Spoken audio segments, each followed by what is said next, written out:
اهلا وسهلا فيكم بما انه بودكاست معكم نوار ومجد بحلقه جديده. قريبا رح صير اقول الانترو انا معلم. هلا تذكرت انه قريبا رح صير اقول الانترو انا. ايه لاني اوكي لاني مسافر. مسافر عنكم نوار قريبا. راح اترك لكم مجد لحاله. رح شيل البودكاست على كتافي كري. راح تروح الكاريزما منه. رح تروح شايف يا زلمه. رح يروح يا أخي. النكت والاسئله وكذا. anyway تحملوني تحملوني في بعد هي الحلقه واللي بعدها بعدين امون مايون يعني مو دائما ايه شهر زمان. راح يختفي نوار بعدين راح يرجع. هذا يا سيدي ب 27 ايلول 2023 رائد الفضاء فرانك روبيو هبط على الارض بعد رحله على محطه الفضاء الدوليه. كان على محطه الفضاء الدوليه. رحله دامت 371 يوم. حلو. كسر الرقم القياسي بتاريخ امريكا باكثر رائد فضاء ضل بالفضاء يعني بيسكلي. واخونا الكريم هون كان المفروض يطلع بس 6 شهور على الفضاء. بعدين صار في عطل بالمركبه اللي كانوا بدهم ياخذوها لينزلوا على الارض فمددوا له كمان 6 شهور فقضى هالوقت هذا يعني. حلو. هات لي 6 شهور سنه مو على التكه انت كمان يعني توتال 371 يوم. دار يا معلم 253.3 مليون كيلومتر حوالين الارض بهالرحله هي كلها توتال. يا لطيف. وكان شهرين تقريبا بعيد على انه يكسر الرقم القياسي العالمي لاكثر فتره بالفضاء اللي هي 437 يوم. اكيد ضل لك هالشهرين هالشهرين يا زلمه 437 يوم لرائد فضاء روسي. بهي ايام التسعينات عمل هي الستنت كلياتها رائد الفضاء. 87 بال 86 شد تضرب عرق بالبصره. لا محطة الفضاء. إيه لا هداك رائد الفضاء الروسي اسمه فاليري بولياكوف. هذا كان على محطة اسمها MIR اللي هي قبل محطة الفضاء الدولية. هي كانت محطة بس لروسيا. اوكي. بس بعدين هي قبل ما ينهار الاتحاد السوفيتي بشوي يعني. ف يعني بشكل عام انك تقضي وقت بالفضاء هو ما شيء جديد علينا يعني. البشريه عم تطلع على الفضاء من الستينات او مش من الستينات ايام الستينات اكشلي 1961 هو اول رائد فضاء طلع على الفضاء. وين بده يطلع بال 61 رائد فضاء طلع على الفضاء. وامتى طلعوا على القمر بال 64 مدري 67 هيك 64 بظن 64 كل مره بتنفتح السيره كيف ب3 سنين لحقته. غريبة الناس غريبة الدنيا دي. المهم ما دخلنا أخي نحن خليهم يصطفلوا نحن ما دخلنا. وبعدين طبعا لما أطلقوا محطة الفضاء الدولية ب 98 صاروا البشر لسه يحتاجوا يقضوا وقت أكتر هنيك لأنه بلا صار في عندك محل خص نص تروح عليه لحتى تدرس شغلات أو لحتى تكتشف شغلات أكتر أو لحتى تعمل تجارب إلى علاقة بالفضاء أو بالإنسان على الفضاء يعني. فهاي شغلة ما لنا غريبين عننا نحن. بس الفكرة أنه يعني كلنا بنعرف أنه رائد الفضاء جسمه بيتغير بالفضاء. عرفت كيف؟ يعني احنا اوكي بنطلعهم على عيني وراسي والرحلات هي كلها فخمه وناجحه وكله على 24 خصوصي انه مثل بهيك شيء ما فيك تكون انت مانك متاكد من معلومه او شيء. كله محسوب حسابه على 24 ولكن تغيرات هي على الجسم رح تصير واغلبيه التغيرات هي لما يرجعوا رواد الفضاء على الارض بترجع بتروح. اوكي هلا رح نحكي عن التغييرات اللي بتصير. حضرت من فتره حضرت فيلم لايف هذا تبع راين رينولدز. انه بيكونوا بمحطه الفضاء الدوليه عم يعملوا تجارب على مثل كائن احادي الخليه بعدين بيصير كثير ذكي وكان المهم بيخبص الدنيا. لانه هو فيلم رعب / ساي فاي. فانه كمان كان في مشهد حاملين واحد من رواد الفضاء من رجليه وايديه. فكان رجليه بنحف يعني ساعدي. طلعت هيك انه ليش هيك عاملين. بعدين ذكرت انه معقول عم يعملوها انه مثل انه تكون دقيقه انه انت بمحطه الفضاء ما بتستعمل عضلات رجليك فرجليك كثير بيصغروا وبتطول. انا بعرف تطول بيمتد العمود الفقري تبعك بشط شوي على شو بس ترجع كل هدول يعني. بس ترجع لا كثير تشد حالك. المهم ومع الوقت عم يحتاجوا يقضوا فتره طويله خصوصي مثل ما صار مع هذا فرانك روبيو انه انت كثير من الاحيان بتكونوا لانه نقول طالع مهمه بس 3 شهور بعدين بيصير شيء فبيبددوا لك. فانت مو والله انه رحلتك 6 شهور فخلص رح تقعد بس 6 شهور. بجوز تقعد اكثر بجوز اكشلي ترجع قبل حسب شو بس انه يعني مع الوقت عم نصير رواد الفضاء عم يقضوا وقت اكثر واكثر بالفضاء. وخصوصي مع حديث المريخ وبدنا نعمل ترفورم للمريخ وبدنا نقعد على المريخ. كل هذا بيعني انه البشر لسه اذا نجحت هي الشغله رح يحتاجوا يقضوا وقت لسه بعد اكثر. عاملين حلقه عن المريخ عن السكن على المريخ وكذا. بنخلي لكم اياهم. خصوصي انه الرحله على المريخ لحالها بدها حوالي 7 شهور. هلا غالبا من هون ليصير وقت الطلع على المريخ رح نكون بجوز التكنولوجيا صارت خلينا نوصل اسرع بعد. بس انه يعني في وقت رح تقضيه على الفضاء وخصوصا اذا كنت انت مانك رائد فضاء. يعني بالاول اكيد رواد الفضاء رح يطلعوا، بس بعدين اذا بدهم ياخذوا بشر فنحن ما لنا رواد فضاء يعني. مع سيرة هذا الموضوع كانوا جو روجن وإيلون ماسك عم يحكوا بالبودكاست تاع جو روجن عنه قديش ممكن نسرعها هاي العملية مع التقدم التكنولوجي، نصير بدل 6 شهور أقل. قال له إنه كتير صعب، نشوف إنه 6 شهور تقريبا وصلنا للماكسيموم، إنه بدنا نخترع تكنولوجيا كتير غير اللي عنا لحتى نقدر نعصر أكتر. بس بالتكنولوجيا اللي عنا احنا موصلين للماكسيموم، خلاص أكثر من 6 شهور. 6 شهور أنا فكر إنه لسه بعد بيطلع معنا شغل. لا كتير صعب. 6 شهور هي مثل ما حكينا بحلقة المريخ إنه بدك تكون طالع بوقت معين من السنة مشان تعمل تنشلف شلف على المريخ وفي إلى حسابات ومن هالحكي هذا.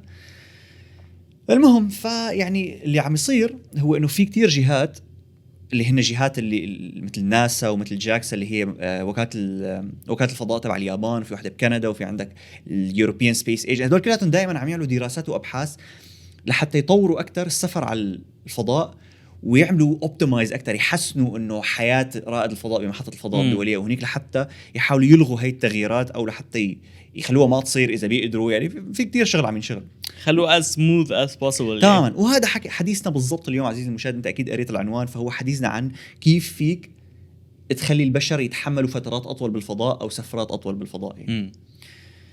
فناسا من فتره يعني تقول خلال الكورونا بلشت، بس هي اطلقوها اوفيشلي، اطلقوها يعني ما صار لهم سنه تقريبا، برنامج اسمه سايفر. I know exactly what you are. مو هذا السايفر، سايفر ثاني. سايفر او هي اختصار ل Complement of Integrated Protocols for Human Exploration Research. يلا طيب. انا متاكد انه طولوا هذا الاسم بس مش هيصير سايفر، مش هيصير انه هو كان اسم ساير مثلا. لا سايفر اوكي، حط لنا بدنا زدنا كلمتين وحط لنا Human Exploration Research اخر شيء. هي يمكن ساي كانت بس لا ساي ما بنعمل، ساي ما حلوه، سايفر بدنا نعمل هيك احلى كليك بيت، اللي هو اختصار لشيء كتير غالي عزيزي المشاهد، بيكلف مصاري. هن عباره عن شو؟ برنامج فيه 14 دراسه. هدول 14 دراسه بيدرسوا جوانب مختلفه من جسم الانسان بالفضاء، وشغلتهم انه اخي بدنا نحاول نفهم هي الشغلات ليش عم تصير وقديش عم تصير بخلال الفترات. يعني هل هي بس بتصير اول 3 شهور بيصيروا كتير بعدين بيبطئوا، ولا هي منتظمه قد ما ضلت بالفضاء، ولا هل ممكن توقف بعدين؟ شو الشغلات اللي فينا نعملها لحتى ما نخليهم يصيروا، او لحتى ناخرهم، او لحتى نلغي؟ يعني بدهم يفهموا شو اللي عم يصير ويحاولوا يحلوا هي المشكله ببساطه. حلو. وهن شو عاملين؟ هن بدهم ببساطه 30 رائد فضاء موزعين 10 ب10 على 3 مدات، لانه انت رحلات الفضاء عندك واحده ل3 شهور واقل، واحده بين 3 شهور و8 شهور تقريبا، وواحده فوق 8 شهور. فنبدون 10 ب10 ويدرسوا انه اخي اذا ضليت بس 3 شهور بالفضاء شو بيصير، اذا ضليت 6 شهور شو بيصير، اذا من هالحكي هذا. طبعا شوف انت الاحترام والتقدير، انه لازم اول شيء ناخذ الاذن من رواد الفضاء انه نعمل عليهم التجارب هي. انا محل ما باخذ اذن حدا، خلص اعملهم يا زلمه. لانه انت بدك تحط براسك عزيزي المشاهد انه هدول ما عم يبعثوا رواد فضاء خاص نص يدرسوها، لانه هذا الشيء كتير غالي، الدراسات كتير غاليه، وانك تاخذ رائد فضاء غالي. ثاني ناطرين لحدا يروح وبيعملوا دراسه عليه هو هون تماما. فانه ليش تطلب اذنه برو؟ خلص غصب عنك اعملها. انا ما خرجنا نستلم اي شيء. وقعوا هيك على terms and conditions، اكيد ما رح يقراهم. ينزل يعمل سكرول بيوقع وبيكون بدنا نعمل تجارب بنحط. لانه عن جد يعني طلع هيك انه اوكي بفهم انه لا لانه لازم ناخذ اذنه وكذا، بس انه برو يعني الموضوع كتير مكلف، لانك بركي واحد قال لك لا والله بنباص، اذا حدا قال لي لا انت تعرف قديش الملايين اللي دافعها لحتى ادرسك حتى طلعك تيجي تقول لي لا. العالم كتير على فكره ما بيقدروا قديش صعب العيش على الفضاء، بيقولوا انه نفسها بس طلعي القلم عن كل اقلام ما بتشتغل، الاقلام الزرقاء او هدول. ناسا وقتها مدري كم مليون دولار صرفت بس تعمل خصوصي. الروس بس تعملوا اقلام رصاص، فيك تعمل قلم رصاص بيشتغل بس القلم الازرق ناسا بدها تتفزلك. انه لازم يتفزلكوا. شو ثيابك ما فيك تضبهم، نظارتك هي ما فيك تحطها، تشرب مي بدك تشربها بالهواء وتاكلها، الحمام بدك تتحمم، بدك تنام على الواقف.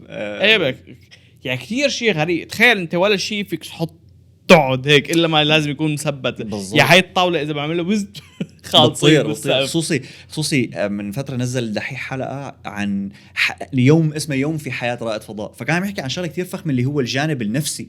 كان عم يحكي انه اول رائد فضاء طلع على الفضاء حنقول انه واو انجاز عظيم وكذا، بس هو انجاز نفسي افخم بقى، امبرسيف اكثر من الانجاز التكنولوجي. لانه انت تخيل عم تقول لحدا شو رايك انت لحالك تروح على محل بحياته ما حدا رايح عليه. يعني هذا شيء كتير بدك قوه عقليه كتير لحتى تروح لهونيك. ولحتى بوقتها كان عم يحكي انه علماء النفس كانوا عم يقولوا انه العالم بركي مثلا راح لهونيك فصار عنده ظاهره انه هو مثل انفصل عن الكره الارضيه فبعد بده يرجع مثلا، او مثلا معاه صار يكره الارض او قرر انه ما بعرف انه ما كانوا يعرفوا انه شو ممكن يصير فيه، بركي جن بركي ما صار له شيء طبعا، هو راح ورجع عادي.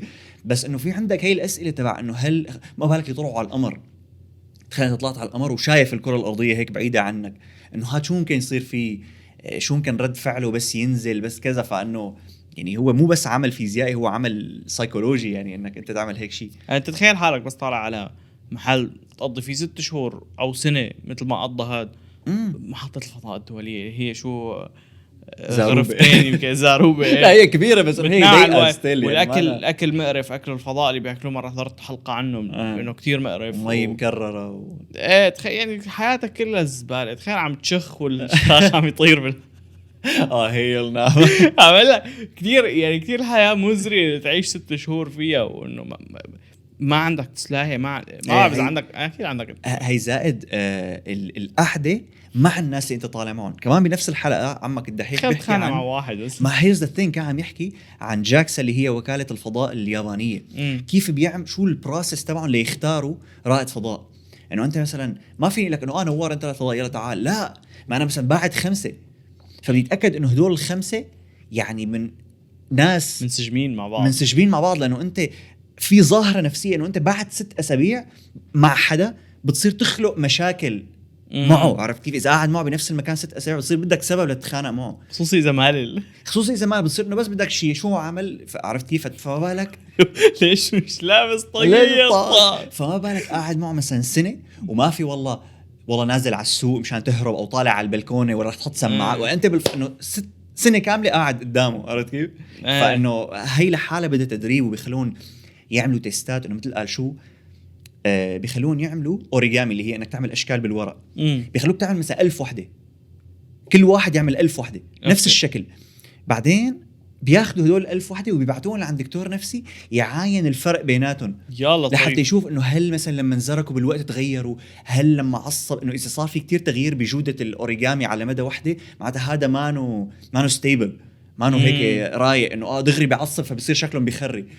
عرفت كيف؟ بيخلوهم يعملوا تيستات انه هو متلبك يكون عم يتحكم بشي روبوتيك ارم يعني لا عرفت كيف؟ مو انه والله هذا درس رائد فضاء فيلا تعالوا خذوه معكم، انه لا في شغل بعد الشغل من الطب، يعني في تيست بعد التيست ابدا.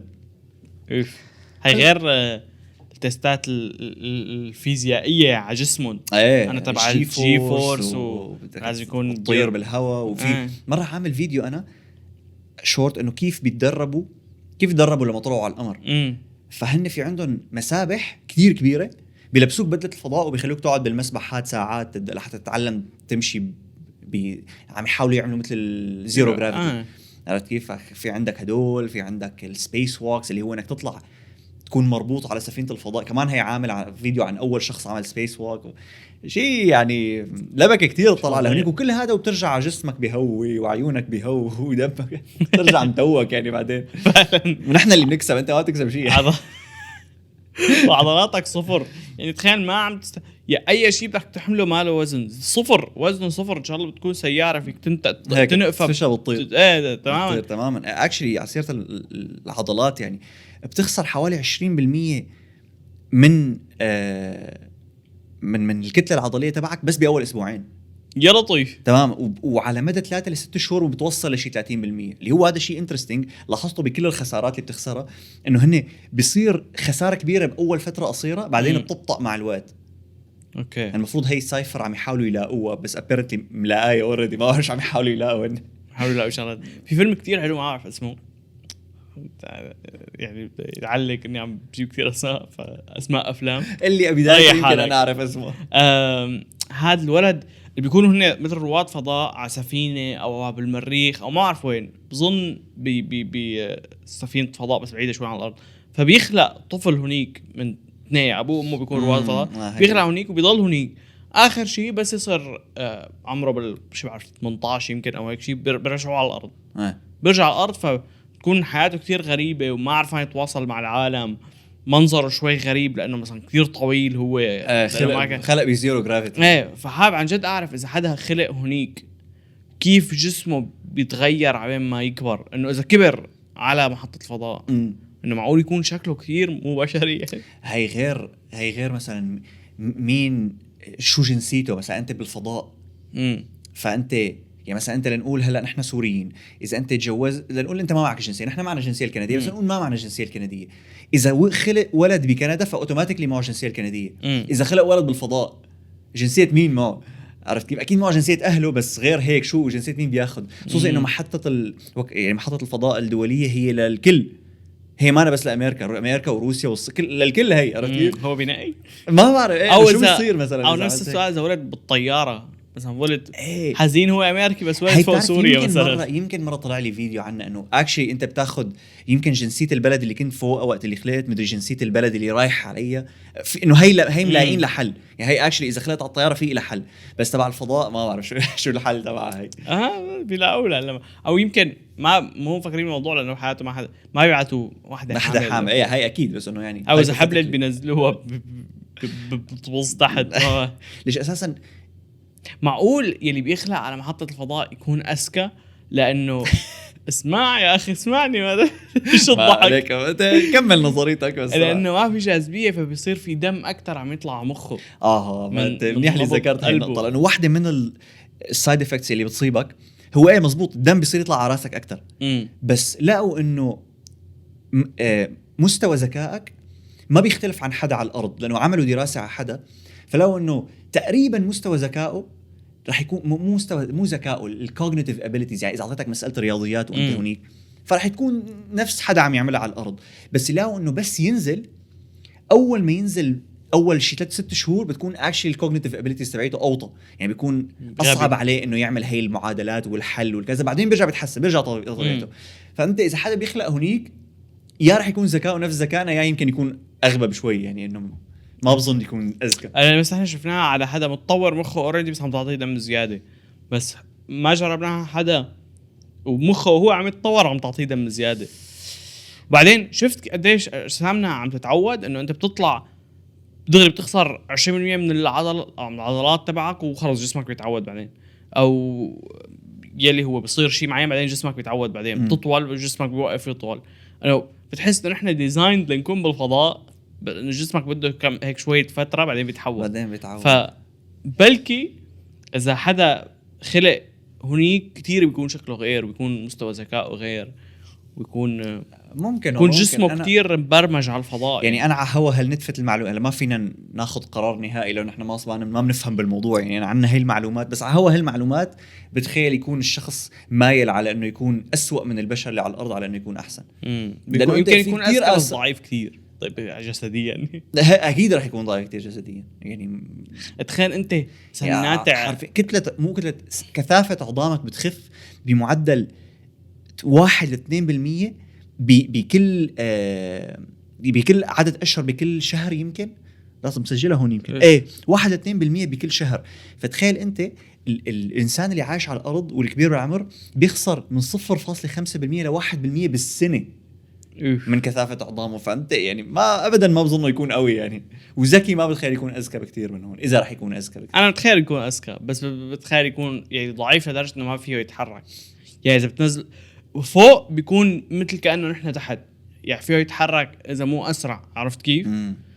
بس اذا بينزل على الارض ببوس الارض بيضل تحت طابب، ما فيه يقوم، ما فيه قاوم الجاذبيه، ما عنده بيجوز ما عنده انه مخه ما بعمره ما تعود يكون مكموش بشيء يعني. ممكن مثل جوكو بس طلع يتدرب على جاذبيه ضرب 100 صار كثير قوي. صير جوكو يعني. تخيل انت ناتع مثلا انت قد ايه وزنك؟ مش بعرفني 70 75 صار هلا اكثر كمان. فانت تخيل مثلا ناتع 75 لمده 20 سنه واللي هو من حياتك، ناتع 75 كيلو وماشي بحالتي 90 ناتعون هيك وماشي. تخيل انا هالوزن علي مو موجود وسنين قضيت بلا هالوزن، فقديش رح كون فجأة رح تحملون يعني. فجأة كنت ما رح حامل شيء فجأة صرت حامل 90 كيلو رح تطفش او فوق انه ما رح يكون وزن، رح يكون كثير نحيف بس انه ستيل رح يكون مع عضلاته وغير موجوده متلاشيه. هي زائد انه انت في شغلتين بيأذوك بالفضاء، او على الاقل يلي نحن بنعرفهم هلا. اول شيء المايكرو جرافيتي، او اللي هي في الشعور انك انت ما في جاذبيه، الويتلس بالفضاء، بيأثر مثل ما قلنا على عضلاتك، بيأثر على عظامك، بيأثر على الدم تبعك. انت بيكون الدم عم يطلع اكثر لفوق، فقلبك عم يضخ اكثر، فعم يتعب اكثر. هي لحالها وبتزيد يعني بتزيد احتماليه انه يصير معك جلطات، وحتى بتخلي اوعيتك الدمويه وشرايينك مثل ستيف اكثر، اقسى تكون. حلو لا مو حلو مو حلو بس انه حلو انه اكتشفنا. بس مثلا عندك كمان نوع تاني بيضربك اللي هو الاشعاعات برا. يعني انت فوق هدول مراكب الفضاء ومحطة الفضاء الدولية محميين من الاشعاعات، بس مو قدنا نحن على الارض من الغلاف الجوي. فكمان هي ممكن يعني هو ما قريت انه بتاثر شوي على الدي ان اي تبعهم، بتاثر شوي على نظامهم المناعي، بتاثر على بشرتهم، بتاثر على حتى بتاثر شوي يمكن على الدم، على العيون، بتاثر على العيون. الجاذبيه والراديشن بياثروا على العيون. الجاذبيه لانه بيصير في كتير دم ورا اعصابك البصريه من كتر لانه الدم كله براسك بيصير طول الوقت، فبينضربوا شوي عيونك وكذا. يا لطيف. طبعا مثل ما عم نقول انه اغلبيه هالتغييرات هي بتنحل بس ترجع على الارض، بس الا ما يكون في شيء ما يرجع، يعني يضل مثل ما هو.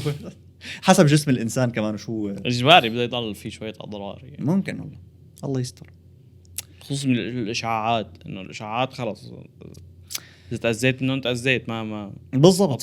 فهالتغييرات هي كلياتها شغلتهم سايفر، انه هن بيقولوا لك انه اوكي في اختبارات بدك تعملها قبل السفره، بعد السفره، وخلال السفره. وهن كمان في شغلات بدهم يعملوها، مثلا بيخلوك تعمل كتير تحاليل دم وتحاليل بول، مثلا للشغلات كل شيء له علاقه بالقلب والدم، بيخلوك بياخذوا جرعات دم منك كتير، بيخلوك تقيس بيلبسوك كنزه بتقيس ضربات قلبك طول ما انت لابسها بيتري، فبيضل انه بس لبسها 3 ايام لحتى نقيس شو عم يصير بقلبك على 3 ايام.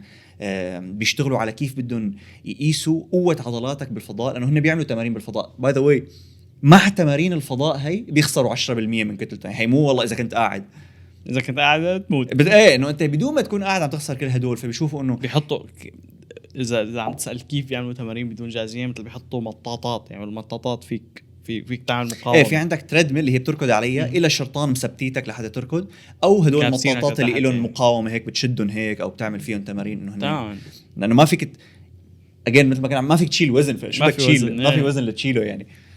فبيشوفوا انه شو تاثير هي التمارين عليك، هل فيهم يحسنوا هي التمارين او يخترعوا لك تمارين جديده، او بيشوفوا كل هالجوانب هي. يعني مو مقصرين ما شاء الله عم نصيفر.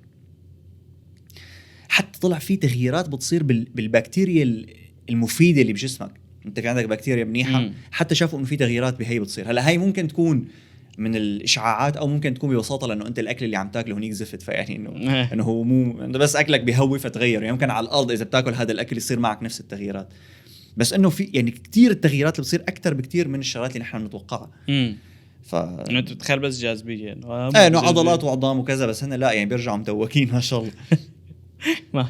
ما لك مصلحه. على فكره هي شغله غريبه، يعني تتخيل كل هالتغييرات هي اللي بتصير وكل التعب اللي بدك تتعب تصير رائد فضاء، وبالاخر يعني ما في شيء او تقريبا ما في شيء بيستكشفوه بيفيدنا على الارض بشكل تبع انه اذا يعني اذا اختفت بتغير حياتنا. يعني انت بس اذا اختفى كل شيء تعلمناه من ناسا ومن هالوكالات هي كلياتها، شو راح يصير عنا ولا شيء. بس في ناس اهترت لحتى نكتشف كل هدول. نحن انه ما راح يصير شيء whatever باي باي عضلاتك. ايه غريبه انه رواد الفضاء انه ما بعرف ما يعني شو بده يكون، شو بدك تكون متحمس تعمل حتى تكون متحمس تصير رائد فضاء. يكون مهووس بالعلم والفيزياء والكذا، مهووس بالمعرفه يعني. بس في ناس مهووسين بالمعرفه وما عم يطلعوا لفوق كمان. مثل ما انت قلت انه ما في انه انت صرت رائد تيبيكال رائد فضاء وراح يطلع من الارض لمحطه الفضاء الدوليه. محطه الفضاء رايح على الدوام يعني. محطه الفضاء الدوليه والله ما عم يعملوا فيها تكنولوجيا مو موجوده بكل الكون. عرفت كيف انه هي هلا شوف هن ما عم يعملوا فيها شغلات هيك، بس فيها شغلات كتير فخمه يعني هي بس رايح رايح قبل بمره. لا كمان بحلقه الدحيح هي بيحكي انه مثلا النظام يلي بيعملوا المي او بيكرر المي بيعمل مي انظف من الانظمه اللي موجوده عندنا على الارض. ايه بس انا عم اقول قصدي هو شغلات جديده، هو وجوده أوكي. شو عم ينتج شغلات جديده، يعني هو طالع يصلحها للمحطه. لا مو دائما، لا هن ما هي انا ما بعرف شو بالضبط بيكون عم يعملوا هنيك. مو دائما تصليح، يعني انت كمان مو سنه عم تصلحها، انت اكشلي عم تعمل شيء هنيك يعني في عندك شغل عم تشتغله. ممكن مو بالضروره يكون له علاقه بالفضاء قد ما له علاقه ببروسس الطلعه على الفضاء. مثل ما عم نحكي دول اللي عم ينعمل عليهم تجارب، هن لحتى يعني عملوا تجارب عليهم ليحسنوا طلعتهم لفوق. أوكي. مو للفضاء بحد ذاته يعني. سيدي الله يعينه. المهم بس هذا الحكي كلياته مو كول قدام الشيف الجاي، انه اجين سايفر شغلتها مثل ما كنا عم نقول هي انه تعال نعرف نفهم بالضبط شو اللي عم يصير ونحاول نخليه ما يصير او نخففه. بس في طريقه عزيزي المشاهد هي انه ننط فوق هذا البروسيس كلياته وما نحتاج نهكل همه ونوفر مصاري كتير. حلو. هذا يا سيدي في 3 طرق لحتى الانسان لحتى الكائنات الحيه تهرب من البرد. الطريقه الاولى هي انه يهاجروا، مثل العصافير مثلا او الطيور بشكل عام بيهاجروا من محل لمحل دافي وخالصين. البشر كمان اذا كان معهم مصاري بكندا هم بيروحوا على دبي بالشتويه بيهاجروا بالشتويه. نحن اذا شايفين ان نحن بكندا. الطريقه الثانيه واللي هي بيعملوها البشر تبع ركب مكيفات ومركب دفايات وصوبيات ومشي حالك. بس الطريقه الثالثه اللي هي الكول اكثر شيء اللي هي السبات الشتوي، ما بيعملوها البشر بس الحيوان، في كثير حيوانات بيعملوا سبات شتوي. شو حلاوه السبات الشتوي؟ انه انت مانك نايم او مانك بكوما، لان انت فعلا مثل طفيته للكائن هذا. يلا ضيف. لانه اذا بتشوف لما يعملوا دراسات على الحيوانات اللي بتعمل سبات شتوي فبيلاقوا انه لا كتلتهم العضليه بتختلف ولا كتلتهم العظميه بتختلف ولا ذاكرتهم بتختلف ولا قدراتهم يعني بفيق متذكر كل شيء حواليه ومتذكر وين الاكل يعني بفيق كانه نام دقيقه واحده. فهذا شيء كتير فخم لانه انت قلبه بيضل بدق بس بدق على البطيء كتير ونفسه بيصير بطيء كتير وحرارة جسمه بتوطى كتير، ولكن يعني ما بيكون عم يخسر من جسمه شيء. ما عم يستهلك موارد، ما عم يستهلك موارد، ومثل ما عم يكبر ما عم يهتري، يعني هو خلاص مثل ما هو كأنه نام ساعة بس. فبالأفلام والمسلسلات كتير هي قصة الهايبرنيشن اسمها السبات الشتوي، قصة كانت ساي فاي انه فينا نعمل هايبرنيت للبشر. في فيلم هيرز ذا ثينج ما جايك بالحكي بطلت ساي فاي هي الفكرة والله. ايه شو الحكي؟ وكالة الفضاء الأوروبية عم تقول انه من هون لل 2030 رح نبلش تجارب هايبرنيشن على البشر. انا بدي شارك والله. لانه عم يدرسوها صار لهم فترة، فلو انه انت فيك تعمل شيء مثل اسمه induced hibernation اللي هو انه تخلي البشر يفوت بحالة هايبرنيشن. هلا جربوا الطريقة اللي هن عم يشتغلوا عليها، هلا جربوها مثلا على الفيران، فلو انه المشكلة انه عم تزبط بس بدك هو مثل مخدر بدك تعطيهم اياه معين لحتى يعمل هي الحالة بجسمهم، بس المشكلة انه هذا المخدر مثل بدك تضل تعطيهم اياه، فبيطلعوا هيك انه ما بنعرف مثلا اذا ضليت تسلخها للبشر شو طول ما اول شيء بدك حدا طول الوقت عم يعطيهم اياها او مكانها، وثاني شيء ما بنعرف شو راح يصير. يعني اللي لقوه انه الفيران اكشلي ما كتير انبسطوا من هي القصة جسمهم انك تضل تعطيهم اياها يعني. فلسه مو يعني مو تجميد، هي ما عم يوقفوا لك قلبك. ما في ما في تجميد. انت يعني انت نايم بس انه مو نايم مثل ما بنعرف نحن عن النوم مطفي. انت رح تصير تعمل سبات شتوي مثل الحيوانات، مثل كأنك انت بالاساس عندك هي الميزه، مو انه والله غيبوبه. لانه كمان اذا بتعرف عزيزي الغيبوبه بتخليك تكبر، يعني بتخسر وزن وبتخسر كتير شغلات وانت بغيبوبه، فبس تفيق تكون عمرك زايد عمرك وجسمك تعبان منه، ولانك متسطح انت فعضلاتك بتضمر وكذا. اما هي لا بتفيق مثل الحصان. هلا انا طلع هيك انه اذا قلبك ما موقف عم ينبض على البطيء، انه انت بتبطئ الكبر، بس يعني انك عم تكبر وعم تستهلك موارد تتنفس، بس انه مو قد بس انه اقل بكثير، عم نسبه لنقول 2-3% او 5% تماما. بس ما بتوقفها، يعني بتضل تكبر بس انه كثير كثير كثير بطيء. يعني اذا انت جبت انسان وخليته يفوت بحاله سبات شتوي بعد سنه راح يكون جسمه افخم بكثير من رائد الفضاء اللي ضل بالفضاء سنه فايق. اكيد. عرفت كيف؟ فهنا عم يشوفوا انه اوكي نحن اذا قدرنا نخلي الانسان يعمل هايبرنيت، اول شيء فينا نخليه يسافر بالفضاء قد ما بده، مو مشكله. ثاني شيء بنخلص من قصه انه لازم ياكل ولازم يشرب مي ويتنفس اكسجين ومن ياخذ مصاريف زايده اللي هن فيها فعلا مصاريف زايده. يعني هذا شيء كتير كتير مكلف يعني. زائد انه ما بتصيبه الاعراض الجانبيه اللي بتصيبه من انه يكون بمايكرو جرافيتي، ف اتس ا وين وين سيتويشن يعني. اوكي. فهي شغله عم يشتغلوا عليها، هي شغله كتير كول اذا صارت يعني. خصوصي انه في لها فايده تانية اللي هو اذا فيك تعمل سبات شتوي ضلت هي اسمها هيك، بس انه انت ما راح تصير مو بالشتويه راح يثبتوك يعني. انه انت فيك تعملها، فيك تستعملها على الارض. لانه مثلا حدا معه لا سمح الله سرطان او حدا معه شيء مرض انه ففينا نعمل له هايبرنيت لبين ما نلاقي حل. امم عرفت كيف؟ فهذا الشيء سوبر فخم او يعني. انا بحالتي انه اللي حابب اعمله انه اعمل هايبرنيت اسافر هي للمستقبل. فكره يعني بزنس يعني اخت شليته. انا حرفيا بتسافر بالمستقبل. ايه تمام، انه يمني بعد 50 سنه خلص فين يعني ايه لنشوف شو صار. بتقوم انه شو بيكون حظك الخرا انه فقت باخر سنه وحروب كلها وكذا، دفعت مصاري انا اذا نمت طالع هيك انه اخذت محل يعني كل شيء ما استفدت ابدا من هاي الحركه. لازم مثل بيعملوا مثل كونتراكت انه ليك اخي انا لازم يكون في مثل كيف الفرق الرياضات فيهم يعملوا بند بالكونتراكت انه فيهم يشتروك بعد ما يبيعوه. فانت بتعمل كونتراكت انه ليك اذا فقت وكان الزمن بيخري بدك ترجعني ببلاش ما برجع بدفع المره الثانيه. فكره بزنس فخمه والله ظريفه. ظرفرف. حط مصاري بالستوكس خلينا نطلع شي 10% بالسنه. نعم خرطها نومه شي 100-200 سنه بتفي بيكون راح سوق الاسهم راح مصرياتك معه انه مين انه من سنه الا لمين هدول المصريات وزعناهم على الفقراء ما تفي بسنه. يعني مشان تكمل النكبه تبعك بس شو اسمه. تخيلوا العمى اباظه خلاص. وفوق طبعا على يعني على سيره الهايبرنيشن في كتير كمان وكالات الفضاء هدول كلهم دائما عم يشتغلوا على تكنولوجيا لحتى تخلي لحتى مو بس تحسن يعني مو لتشتغل على جسمك بالفضاء، لا تشتغل على عيشتك بشكل عام. يعني مثلا انت اذا بمحطه الفضاء الدوليه اي شغله بتلزمك اللي هو بيكونوا حاسبين انه ما يلزمك شيء، بس اذا شغله لزمتك فبدنا نبعثها من الارض لعندك اللي هو بيكلف ملايين الدولارات.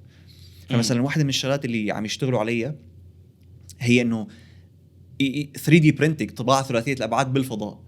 كمان هي جربوا ليشوفوا انه بتزبط ما بتزبط، هل الجوده الشغله اللي عم تطبع رح تكون نفسها على الارض وكذا.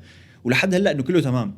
فمثلا بدك اداه معينه انه خلص طباعه انت بدل ما نبعث لك اياها من هون انكسرت قطعه بدك تصلحها طباعك مالتها من عندك. هي غير انه عم يشتغلوا على 3D printed habitats، يعني فيك تطبع بيت. هي اذا رحت عملت مثلا مقر على القمر ولا على المريخ او كذا انه انتوا خذوا كل العده اللي بدكم اياها روحوا انتوا بنوا هي هنيك. يعني لا عم صرت ابعت له مفك فاكس يعني الزلمه ايه انه بعت لي مصالب فاكس. هي نوعا ما هذه بيصير انه اذا بدهم، لانه هن مو شرط يكون عندهم القدره انه يصمموا هاي القطعه او ما بيعرفوا كيف يصمموها، فانه بتحكي مع القياده تحت انه اخي صمم لي كذا، بيصممها بيبعث لك التصميم وانت بتطبعه بس وخلاص صارت عندك. يعني مو انت رح تقوم تطبع، انت بس رح تكون كبسه لهم بدي تصميم رح يبلش ينطبع عندك. ايه هي 3 دي برينتر بيسكلي. فانه هي غير انه مثلا بيشتغلوا كتير على انواع طاقه جديده، شيء له علاقه بالنووي والفيشن وما شغله يعني لحتى انه اذا حطينا، لانه انت كمان لنقول وصلنا على المريخ وراحوا اول فريق لهونيك، فهن متى ما وصلوا انه خلص دبر حالك بيسكلي. فهي طبقه جديده للرحله لهونيك، لانه انت بدك تجهزه مليار بالمية قبل ما يروح، لانه بجوز ما تقدر تتواصل معه. يعني خلص راح له وما رح تقدر تبعت له شيء. اذا ناقصك شيء جي ما انا عرفت كيف. فلازم الطاقه، السكن، الادوات، الاكل، كله لازم يكون 100% جاهز لحتى تقدر تتحمل العيشه هونيك، ولحتى تقدر انت تدبر تصير يسموها سيلف سستينينج. يعني انت بتعتمد على حالك، انا ما دخلني شو بيصير معك. يا لطيف لكن ثقيله. باي ذا واي اكيد ذاكرينه قبل مره عايزين المشاهد، بس في فيلم اسمه ذا مارشن، هيك واحد كان عايش على المريخ، علق على المريخ وعاش بالمريخ. كتير حلو يعني. شوفي كان فيلم هذا اللي بيكونوا خالينهم هايبرنيشن مشان يسافروا على كوكب تاني، واحد فيه قبل بوقت بفيق واحدة معه لأنه بيحبها. فإنه بتكون جينيفر لورنس وهو كريس برات الممثل. هذول أنا الأسماء خلفها. شو كان اسمه يا الله؟ كثير حلو هذا يا. وهي مو بتفيق، هو بيفيقها بعدين بس ما بيقول انه انا فيقتك، بيقول انه صار غلط وما ادري شو. ليه بعدين بيقول مو بيقول، بيكون في بارتندر هنيك اسمه باسنجرز. ايه كثير فخم.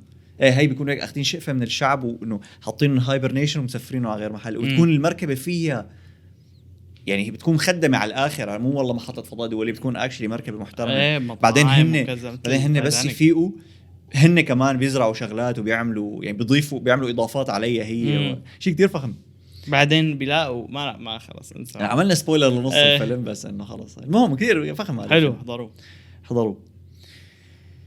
فاذا عزيزي المشاهد يعني هي الحلقه طلعت اقصر مما كنت متخيل، بس المهم حلقه دسمه جدا يعني. بس ظريف. قبل ما اخلص رح تسال حالك سؤال جميل جدا اللي هو انه اوكي كل شيء هذا حكيته انت عم نشتغل عليه وعم نعرف ولسه ما بنعرف وما ادري شو، فاذا ما في شيء من هالحكي هذا كله معروف فليش تعمل حلقه عنه اساسا وتحكي عنه؟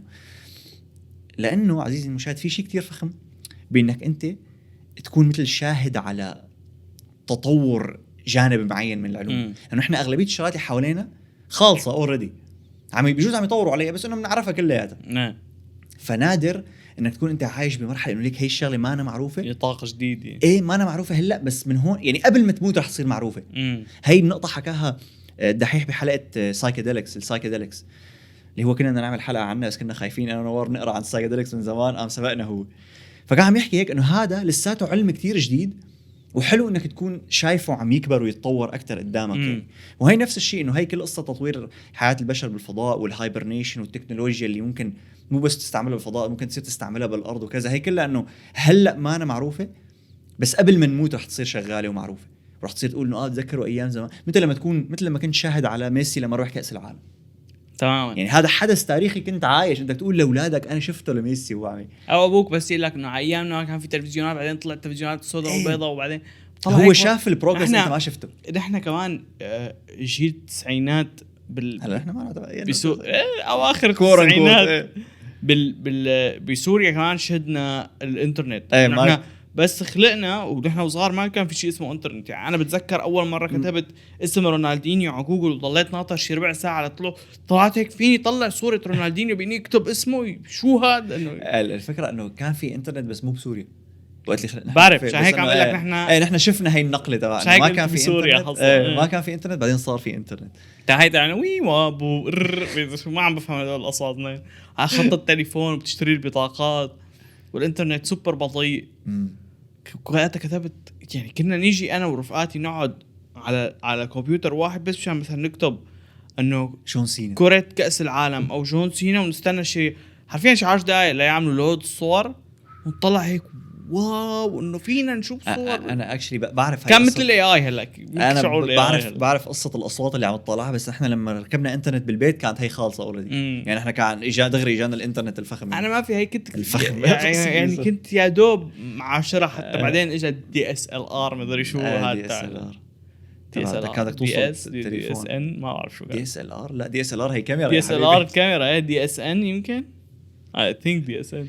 المهم فكان المزرعة السعيدة وكذا كله هذا طبعا. يعني احنا لحقنا الفيسبوك لما الفيسبوك ما كان هلا مثل هو، يعني كان الفيسبوك بلاتفورم مختلفة تماما عن الفيسبوك اللي شايفينه هلا. فيعني طلي على الحيط تبعي كذا شو الحيط انا بتذكر بس عملت فيسبوك بس رحت عملت ايميل بتذكر القصص بتذكرها. كانوا لحظات يعني تاريخية بحياتك انه عملت ايميل. شوفوا عم ننبسط هلا ونحكي فيهم، فنفس الشيء رح تصير هي عند سايكيديلكس والفضاء. بس من هون ل10 سنين يبلشوا ابحاث على البشر بالهايبرنيشن. تيجي بتحضر هي الحلقه بنكون احنا نزلنا حلقه وقت يعني بعد 10 سنين رح ننزل حلقه عن الهايبرنيشن من هلا عم نقول لك خالصين كان عزيزي المشاهد. هي كانت حلقتنا اليوم، ان شاء الله تكون عجبتك. كان في من فتره العالم عم يسالون عملوا لنا حلقه عن الفضاء، اي انه نص عن الفضاء. على الفضاء شو نص؟ طلعناك على المحطه يعني طلعنا على المحطه طلعناك اخذناك لعند سايفر شخصيا. وبنشوفكم الاسبوع الجاي رح يكون كيو. استنى على الانستغرام رح ناخذ اسئلتكم كيو هذا الاسبوع، فروح رح تكون اخر حلقه طيلنا هنيك واخر يعني مو اخر حلقه يعني لي قبل بريك طويل. هو رايح شهر، رح يختفي شهر، انا رح اكون هون بهذا الشهر لحالي. رايح على سوريا باي ذا واي اذا حدا بيحب. وبنشوفكم ساندويتش شاورما الاسبوع الجاي. سلام.